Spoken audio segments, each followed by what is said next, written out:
Hey guys, welcome back to another Trade Genius podcast. Philip here with my friend Bob Kudla. As always, guys, we got a major episode here. You're not going to want to miss this. It's a little bit longer, but you're going to definitely want to stay till the end because we got a lot of alpha packed into this one.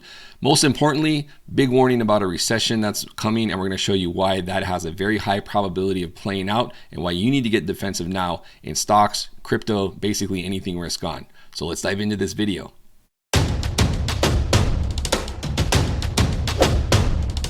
Trade Genius.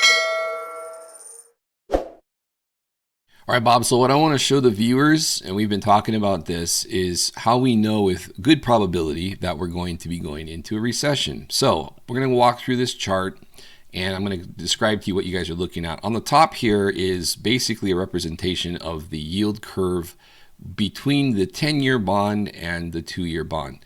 And when it goes red, that means it's inverted. So the 10-year is yielding less than the 2-year, which is unusual because usually the longer term bonds pay you more. And that usually is a sign of problems in the system. And as you can see, whenever we get these yield curve inversions as highlighted by these red circles, you'll notice the market doesn't do too well. So if we look at where we're at today, with this yield curve inversion, which I might add is very steep. It's blowing out the previous two recessions that we've had. All right. And we've already started to falter.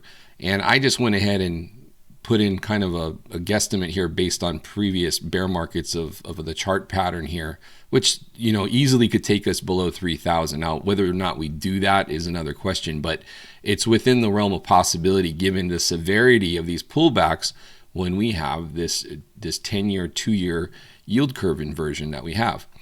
And then what you're going to wait to see happen is this thing spike up.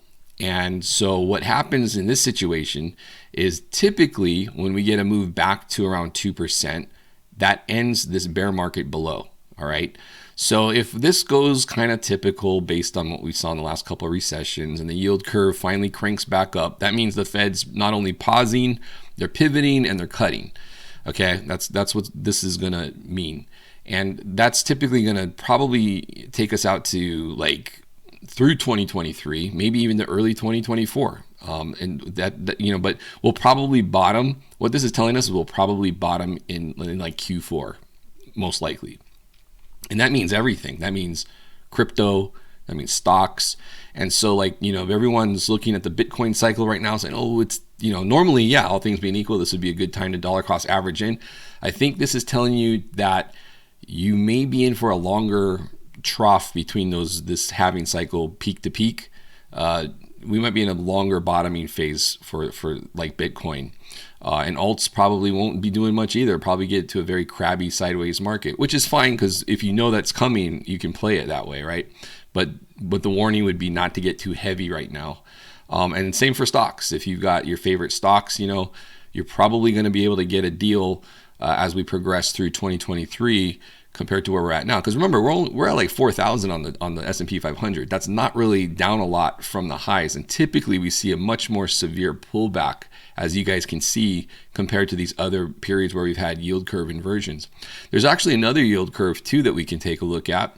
This is the 3-month 10-year. And the difference here is that we actually got a signal ahead of the COVID crash, believe it or not.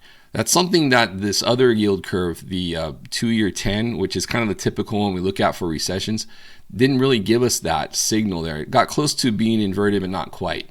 But this one's a little more sensitive. This one definitely signaled. And again, this one's signaling here too. Let's move it out of Bob's head's way. There we go.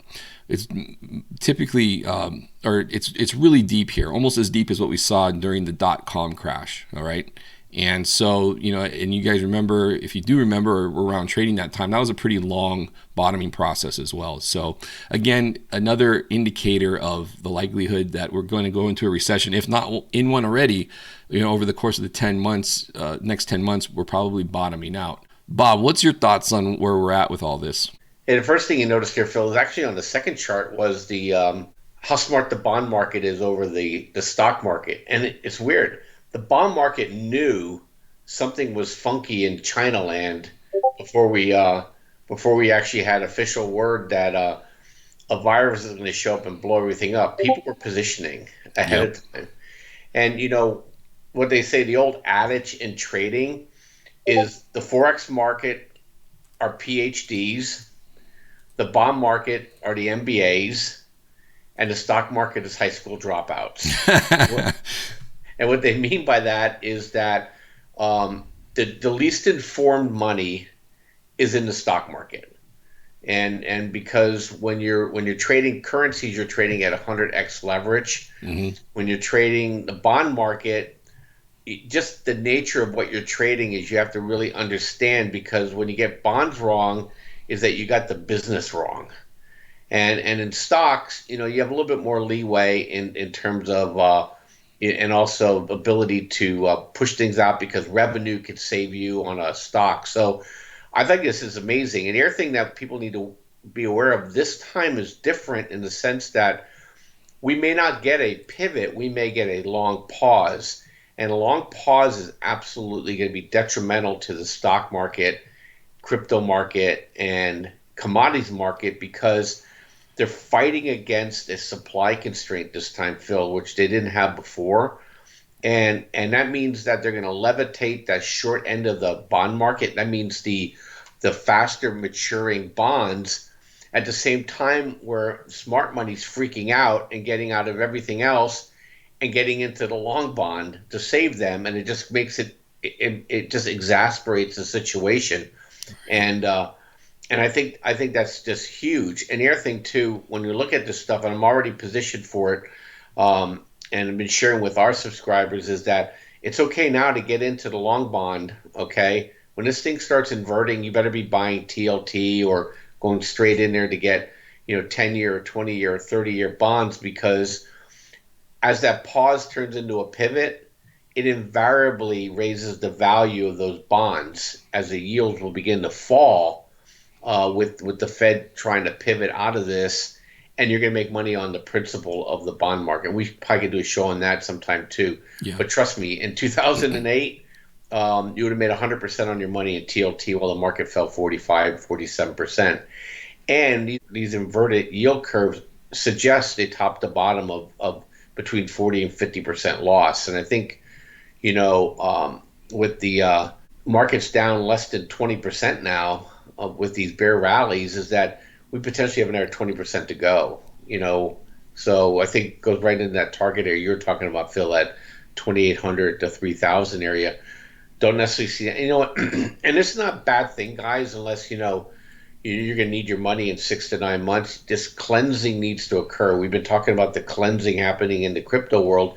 We got to get cleansing in the stock world too. There's too many stocks that have been lifted because of passive investing and these unicorns that have been funded at 0%. All this stuff got to get cleared out. So companies that can actually innovate and provide value add will be able to get capital, and they're going to have to perform at a higher level because the capital now is cost. So I totally get this is a great subject to talk about. And look, bottom line is you never listen to the Fed. Just listen to these charts. Ever listen to the Fed? They're designed to take you away from your money, to allow their customer. Remember, the Fed, their customer is the federal government and the banks. Those are their customers. You're not their customer. You're the guy sitting in the stands, and you're the last to know. So watch these things, and you just trade accordingly. And at the end of it, then you just get leverage long. Anything that you like that's going to be coming out of this thing in terms of the sectors, and you're going to be a happy person for the next 2 to 3 years. Yeah. And even yesterday, the Fed was saying that they weren't really seeing recession risks, right? How can you say that, seeing these charts? I mean, the bond market, like you said, is where the smart money goes. And those are the smartest signals. And most retail doesn't understand how to read the bond yields and things like that. But that's why we wanted to show you guys kind of in this simple graph here with these big arrows and circles. I mean, that's telling. And what's actually, Bob, the other thing too about this particular one, if you notice where we started to invert here, right, compared to like where we inverted here, notice how we kept going up, right, in this back in before the 07-08 crash, and then we inverted here, but notice we kept going up until we were well into this inversion. And actually the pause, the pivot started already going up, and then we went down. And we've already fallen quite a bit before we've even had that pivot, right? This usually, when this starts to go up, that's the Fed pivot. And that's why, whether you know it or not, when they say, oh, if the Fed's going to pivot, and there's like this bullish headline that goes along with, that's actually not bullish. It's bearish. It's bearish every single time, because it means they're capitulating into probably a recession. And then the market trails off into that recession. Yeah, I mean, look, and we're at the highest price to GDP ever, and that also has to be corrected in these what I call these secular bears. So they have to, your price of the stock market has to come underneath GDP. So we're in for a slog in 2023, and just forget too the political climate changes too, Phil. So he doesn't have a rubber stamp there that could just start pumping out cash to protect the industries. The Republican House is not going to give him anything, and if they give him anything, it's going to have a lot of strings on it, and that's another liquidity that's going to get pulled from this market too. They're going to make the Biden administration pay for what they did to them in these elections, and the free money's gone. So I think that's going to prolong it. Like you said, I think 2024. I thought we'd go into recession 2023. We and I talked about that all the time. We were technically in one this year, but I think that definition of recession doesn't fly as much as when you start seeing the unemployment rates start to tick up, and you start seeing actually sales start to fall. The housing market's kind of a weird duck, is that, like you're in a house, I'm in a house, our home values probably fallen. If we tried to sell it today fast, we're probably down 25%. But it's like Mox Nix to you and I. We have locked in mortgages. We're not going to leave the house. So it's not really affecting people per se. What's going to affect people is when the job market starts to suffer, or they lose control of inflation again, and they have to keep raising that short rate, and then I think things will blow up pretty quickly. Speaking of liquidity, should we show them our liquidity chart? The prized liquidity chart. All right, let's show them the liquidity chart. So when Bob says taking the liquidity out of the system, he's not joking. And this circle back here is what that last recession in 2007-8 started, going into the great financial crisis. That's where this whole era of Fed money printing kicked off in a huge way. I mean, look at it, relative to prior to that, it was rather flat. The market was just doing its thing. All of a sudden, it was like the Fed training wheels came on, and this market has a really hard time when they try to get that out of the system. Like if you look through here, on net was declining, right? And what happened? You had like these large spike downs. It's like the market gets really unstable when this constant flow gets removed. And you can see here was another stretch where they tried to really drain the liquidity out of the system. And look what happened. I mean, you had this big dump going into the end of 2018. COVID happened. And they freaked out. And I think the reason why they freaked out was they're like, oh crap, we've got a ton of derivatives in the system, and this thing's going to go to negative. Oh, it's going to go negative. It's going to blow right past zero. You're going to have an SPX that's negative because there's that much leverage in the system. So the way they do, we had negative oil from it, remember? Yeah, you did get negative oil, so it's not unheard of. But they jammed it, right? And they just drugged this market up by the nose ring. So now you got one of the most aggressive liquidity exits that we've ever seen in this market. And so you can see this is why a lot of those charts we've shown you guys over the last couple of weeks are Eiffel towering. The blue here is the Fed juice. It's what fuels this market right now. Ideally, we can get back to an era where it's tapering off and this market is standing on its own 2 feet. Obviously, that means a very healthy economy. And as Bob said, you really have to cleanse out all the derivative junk in the system right now. And so that's what's going on. So this is a weekly chart. And as you can see now, we're clearly still in a risk-off environment on the whole. I mean, you still get these bear market rallies.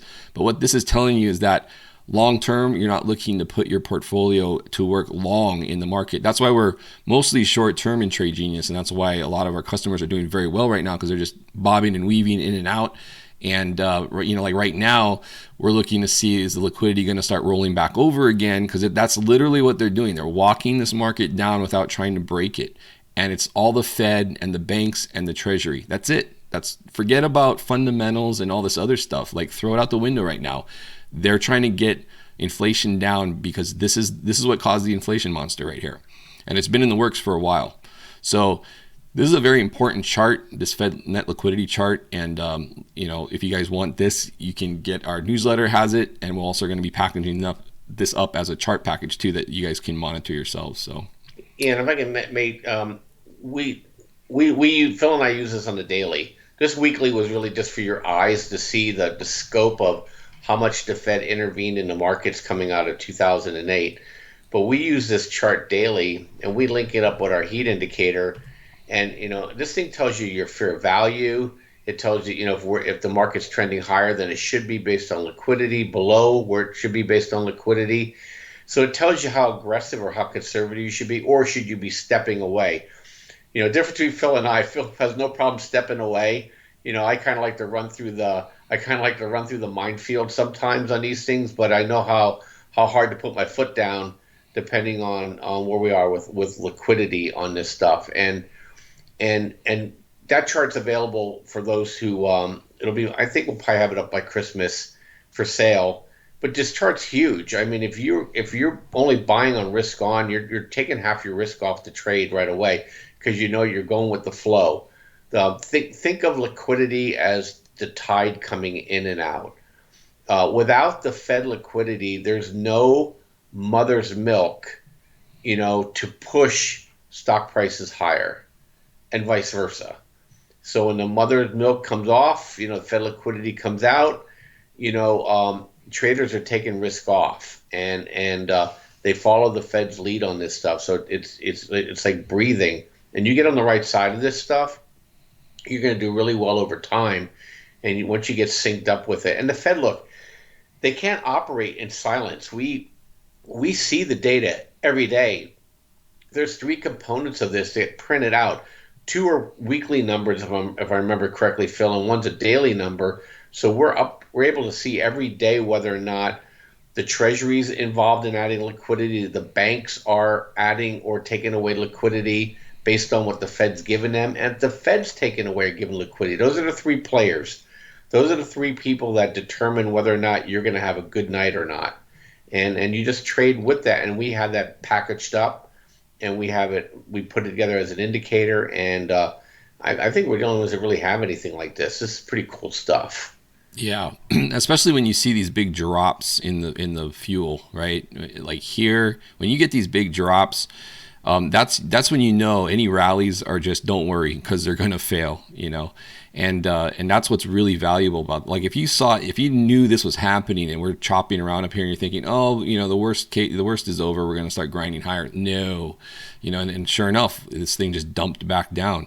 And so like lately, we've been seeing, like here you can see, like Bob was saying, we use this on the daily. Risk on here, we drift up. You get the risk off warning here, we roll over hard. Boom, risk on is here, and after that big, I think this was that CPI announcement or whatever, but it tells you that, hey, there's fuel under here to sustain this move that we just had. So when the underlying juice is up, flowing, or it's being drained, that is one extra data point that, in a very valuable, powerful data point that you can use to get your, whether you want to swing with it or swing against it. You can kind of, having that information helps your trading out a ton. And like this is daily. I mean, you can look at it on the weekly too. If you had this on the weekly, you would have known that you should have been like running for the hills up here at the high, right? Because you would have seen this big drop in liquidity, which is something we didn't see all through the pandemic pumping. As soon as you saw a big drop, boom. That was the Fed saying, party's over, party's over. And without this tool, you don't really know that. So anyway, powerful stuff. Yeah, and at the risk of repeating ourselves later in the week, we should show this chart again, and then also how we combine it with our look at derivatives to give you a more complete picture of. So we kind of look at the market, three different ways. We look at Fed liquidity, we look at derivative levels, and then we look at price levels, and then from there we can determine momentum one way or the other. And maybe we should do a podcast showing people high level what those things that we look at, Phil. With Ranger, with with call put walls, gamma, and with Fed liquidity to give you a good macro picture of whether or not how aggressive you should be or not, or should you be shorting the market. And so I think there's some really, and these things people don't even think about or don't even know about. They think the market's mysterious, but it really is not. They can't sneak around sloshing all this money around. So and they give us footprints. Yeah, and So just so you guys see how this affects like Bitcoin, just overlaying the line price of Bitcoin. Bitcoin very sensitive to this. I mean, it pumped the hardest, right, on a percentage basis, but you can see like it started falling off even before the markets did, and so it's very sensitive to this too. So this affects all risk on assets, like we said. It's not just the stocks either. So.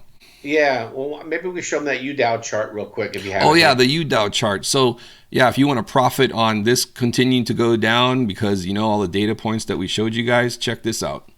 So one of the things that we do is I like to short the ultras when they get overbought. Okay, and this is just a really simple tool. I talked yesterday. I showed you guys how to use the trend by. We have other things on there, but I just simplified it for you guys to see this. But just using the Ranger, just using the trend band, you can start to see. And then I added in here the linear regression. It's kind of those dotted lines you see. If you see that big blue circle there, that's right to the word UDAO, is that we're coming up on 2.3 linear standard deviation from the linear regression center line, which pretty much means that this move is probably topping out. Okay, and then you have the trend has been very intact on this, and UDAO is pretty nice because it represents these long swings you get on these bear rallies. Just the thing about triples and doubles and the ultras is that there's a process called slippage, meaning that if the market starts to chop, these start to fall. So I never like to go long ultras. I always like to go short ultras, and when I do that, I do it with puts. And now we've come up and we've hit basically essentially a double top, and we're starting to falter here a little bit. And so I went out personally and bought UDAO puts for the end of January's expiration. If you're a little bit more of a trend follower on this, you can wait for the trend band to flip, from my case blue to black, and or you can basically use a moving average cross if you don't have any of those things to tell you. But you want to see it falter a little bit, but you don't want it to start plunging because then the premiums will get too expensive on you. And then you just buy at the money, go out 2 months or 6 weeks if they do weeklies, and harvest it. We did this with KOLD about 2 months back when it was at $26. Now it's hovering around 14, and every time we get cold weather, it just plunges. And we'll be closing that trade when it gets under 10 before the December expiration of the contract. So the Dow's only down 8% for the year. Okay, this is what they do. They use passive investing against the passive investors, and they lift up all the high capitalization stocks to push bear market rallies.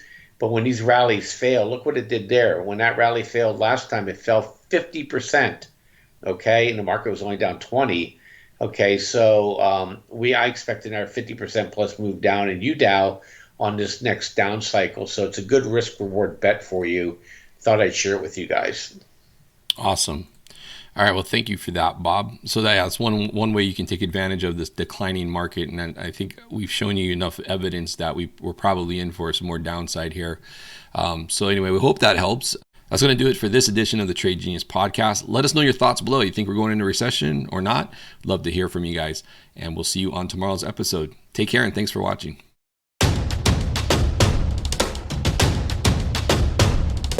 Trade Genius.